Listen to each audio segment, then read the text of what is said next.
Charlie Abernathy was his position coach, was Gary Dale's position coach. He and Coach Bacon were discussing Gary Dale and how to coach him, and Charlie finally convinced Coach Bacon. He said, we might as well just let him do what he wants to do, because that's what he's going to do anyway. But the thing he's going to do is he's going to find whoever's got the ball, and he's going to get it. That reminds me of another story about another former Wildcat, Jimmy Carroll, who was a center and linebacker here, and he was on the '61 renewal team with Harrell's late brother-in-law, Jim Dyer, and they played in Valley. And I've talked to, I don't know how many people were at that game that night, but Jimmy was on defense, and there was some lick pass that he passed it, and I've heard, I don't know how many people over the years tell me they have never heard or seen a harder lick. Well, fast forward to the season of 1966 at the University of Alabama, where Jimmy is the starting center in the 1967 Sugar Bowl against Nebraska. Alabama is just wearing them out. Late in the game, Alabama had not been penalized one time, about like they were last week against Tennessee in Tuscaloosa, this time in New Orleans.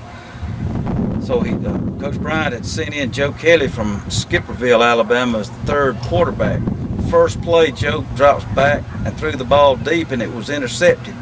The guy ran it back just a few yards, big pile up, the play's over, the officials have blown the play dead, and just all of a sudden, from out of the lower right-hand corner of the film I have, you see number 53 from Alabama come in there and dive in on top of the pile. That's Jimmy Carroll. And I could call him right now and ask him why he did that, and his answer would always be, they had our ball and I was going in there after it. We failed to mention to people from Enterprise over the years that have left here and gone on to other college up to the next level. Coach Bacon used to keep pictures in there on the way he did his taping and rapping of his players that went on to play at the next level. 212 of them are counting it. And I think the tornado destroyed the part of that building. Bill Hope's wife told me she had most of those pictures she was saving. Been trying to gather all that kind of stuff. Coach Kevin Collins is really a traditionalist. He believes in the power of the tradition of the Wildcats. And in the new field house is going to be a wall dedicated to those players who have gone on and represented this town, this school, and their families, their friends, well, at the college level and beyond.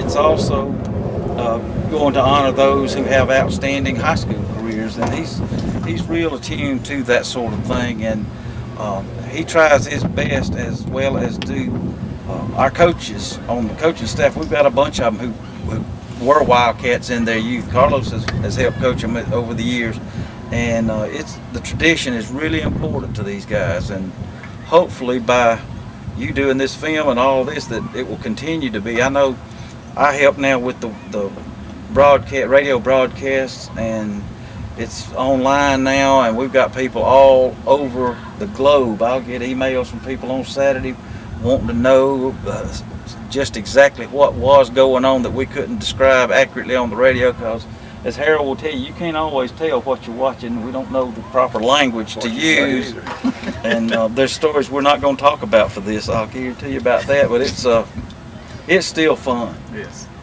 I mean, we were talking before this all got going, I don't know what I would do on Friday nights. If Enterprise is not in the playoffs, I'll find usually the closest team that is, and that's where I'm going to go. There's nothing like it. Bob Ferris, who's an assistant superintendent here, played high school football at Banks High School in Birmingham, was a junior when Johnny Musso was the senior running back, and Johnny goes to Alabama. Bob ended up at Mississippi State and ended up doing a year's worth of graduate assistant coaching, and he worked under Ray Perkins, and on Friday nights they'd go out scouting, and he would tell about what it was like to get in these small airplanes and go all over South Mississippi and South Alabama and see the various stadiums lighted up, and all you could just imagine what was going on. Well, I've not been able to do that because we're where the Enterprise team is, but back when Harrell's boys were playing, especially the later in the season, it got, if we had a big time recruit like one of Harrell's sons or Carlos here, this stadium would be, there's a section back up in the top of the reserve section at the time, reserved for visiting coaches, and they were here in droves, and it just something special. NCAA's changed that now, and they can't go out. They used to go to every game. We've averaged almost 2 players a year signing college scholarships since 1913, and that's with some results of early years and some in the 1930s and those before 1920.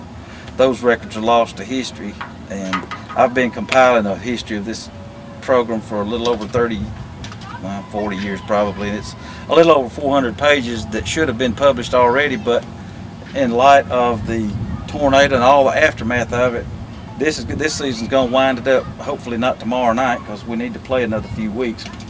Just when things start, the weather starts getting good, football weather, and when you just get really into it, then the seasons are over. And that's true even if you go all the way.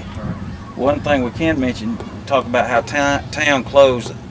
That 79 championship year we won, beat Vestavia Hills in Legion Field, and when everybody got back to town, team and all on Saturday, what's it, Saturday? Both sides of Highway 167 were just lined, what? 6 or 7 miles up the road. Yeah, it's unbelievable, almost to the Boy Scout Road. I have a group of classmates and other friends who are hundreds of miles, thousands of miles away that still keep up with this.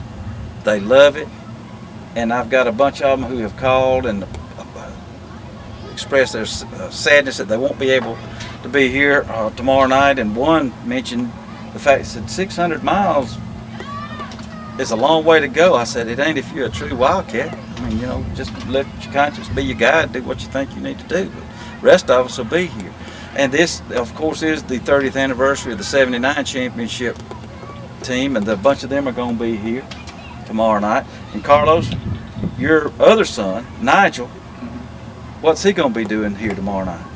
He's going to be here with the rec league. They get all the players that play with the rec department. They get in free tomorrow night.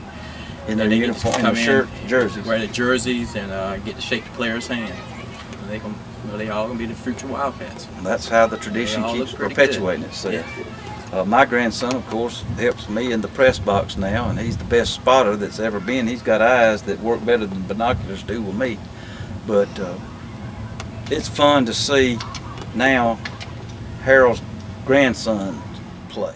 I've been telling a lot of, well, my kids especially, it would be kind of ironic if a lot of guys that I played with, my sons are playing with those kids' fathers.